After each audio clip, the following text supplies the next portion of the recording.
মা, এই যে আপনার চা।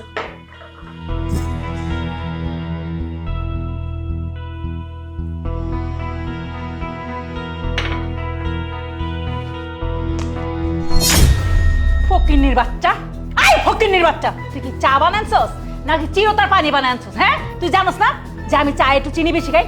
এই চিনি দিতে কি রে তোর বাপের ঘরে চিনি? হ্যাঁ, শুয়োর বাচ্চা কোনানকার। মা, আপনি এটা কি করলেন? সামান্য চায়ে চিনি কম হয়েছে থেকে তাই বলে আপনি আমার মুখে আপনার চাটা ছুঁড়ে মারবেন কেন মা? এই তুই একদম আমার মুখে মুখে কথা কবি না।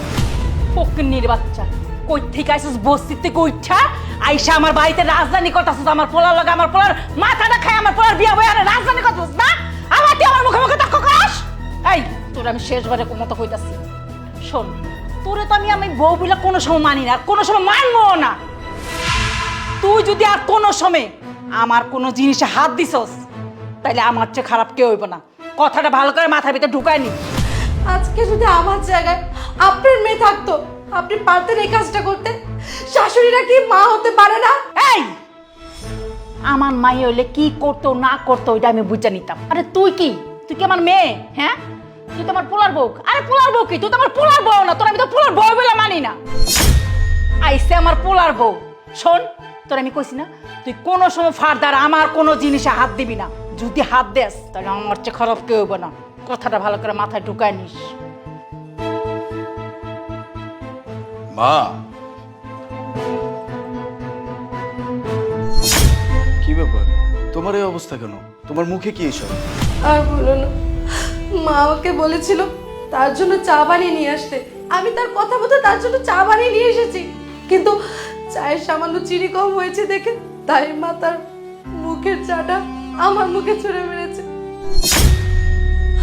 শুধু চা ছুঁড়ে মারেনি, যারা প্রত্যেকটা দিন আমার সাথে এরকম খারাপ ব্যবহার করে। আমি যদি কোনো কাজ ছোটখাটো ভুল করি আমাকে অনেক বকাঝকা করে, আমার সাথে অনেক খারাপ ব্যবহার করে, অনেক অপমান করে। বুঝতে পারছি। দেখো, তুমি মায়ের এসব ব্যবহারে কষ্ট পেও না। আসলে আমরা তো মাকে না জানিয়ে বিয়ে করছি, জানোই তো, ভালোবেসে বিয়ে করছি। পরিবারের সবাই এগুলো মেনে নিতে একটু সময় লাগে, এই জন্য হয়তো তোমার সাথে মিসবিহেভ করতেছে। আমি মায়ের সাথে কথা বলবো, আমি মাকে বোঝাবো। কেমন? যাও, তুমি ফ্রেশ হয়ে নাও।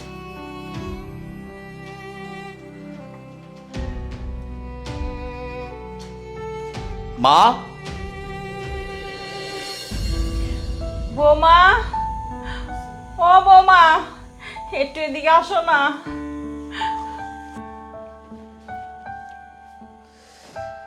এই, আপনার কি সমস্যা বলেন তো? সেই কখন থেকে আপনি চিৎকার চেঁচামেচি করেই যাচ্ছেন, কি সমস্যা বলেন?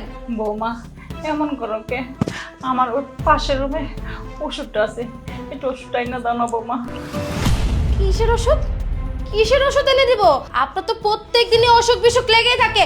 আজকে এই অসুখ, কালকে সেই অসুখ, পরশু সেই অসুখ। এই, আপনার জন্য কি প্রত্যেক দিন আপনার ছেলে ফার্মেসি থেকে ওষুধ এনে কি আপনাকে খাওয়াবে নাকি? শুনি, আজকে আপনার কি এমন রোগ হয়েছে যে আপনাকে ওই রুম থেকে আবার ওষুধ এনে দিতে হবে? বৌমা, তুমি আমার লগে এরকম ব্যবহার করতেছো কে? জানো বৌমা, আমার মনে হয় কি আমার না ডায়াবেটিসটা বাড়ছে। আমার ঠোঁট মুখ শুকায় আসে, গলা শুকায় আসে। ডায়াবেটিসটা মনে হয় অনেক বাড়ছে বৌমা। ওই যে পাশের রুমে আমার ওষুধটা আছে, একটু আয়না দাও না মা। শুনেন, আমি আপনার চাকর না। আপনি যখন যেটা বলবেন আমি সেটা করব, কখনো না। আপনার যদি ওষুধ খাইতেই হয় তাহলে নিজের ওষুধ নিজে কিনে নেন, আমাকে একদম বলবেন না।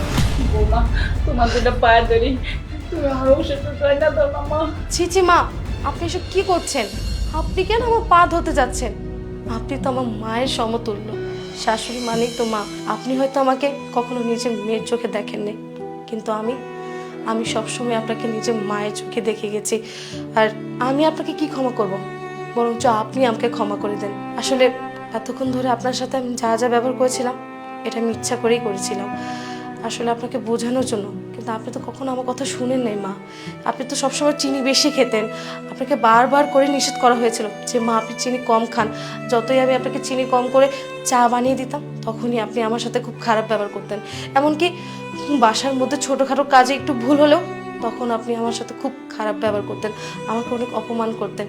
কিন্তু মা বিশ্বাস করুন, আমি আপনার সাথে এরকম ব্যবহার একদমই করতে চাইনি। শুধুমাত্র আপনাকে বোঝানোর জন্যই আমি এরকম ব্যবহার করেছি।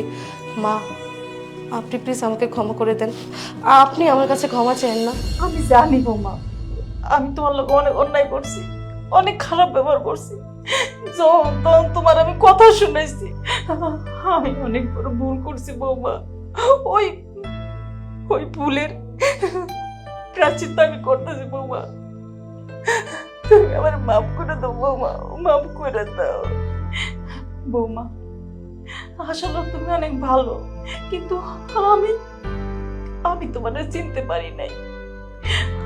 আমি তোমার কত অভিশাপ দিছি, কত কিছু কইছি, কিন্তু না বৌমা, তুমি তো সরাসরি আমার পুরার জীবনে লক্ষ্মী হয়ে আইছো, লক্ষ্মী হয়ে আইছো বৌমা। এখন আপনি আর কোনো কানাকাটি করবেন না। আমি এক্ষুনি আপনার জন্য আপনার ওষুধটা নিয়ে আসতেছি।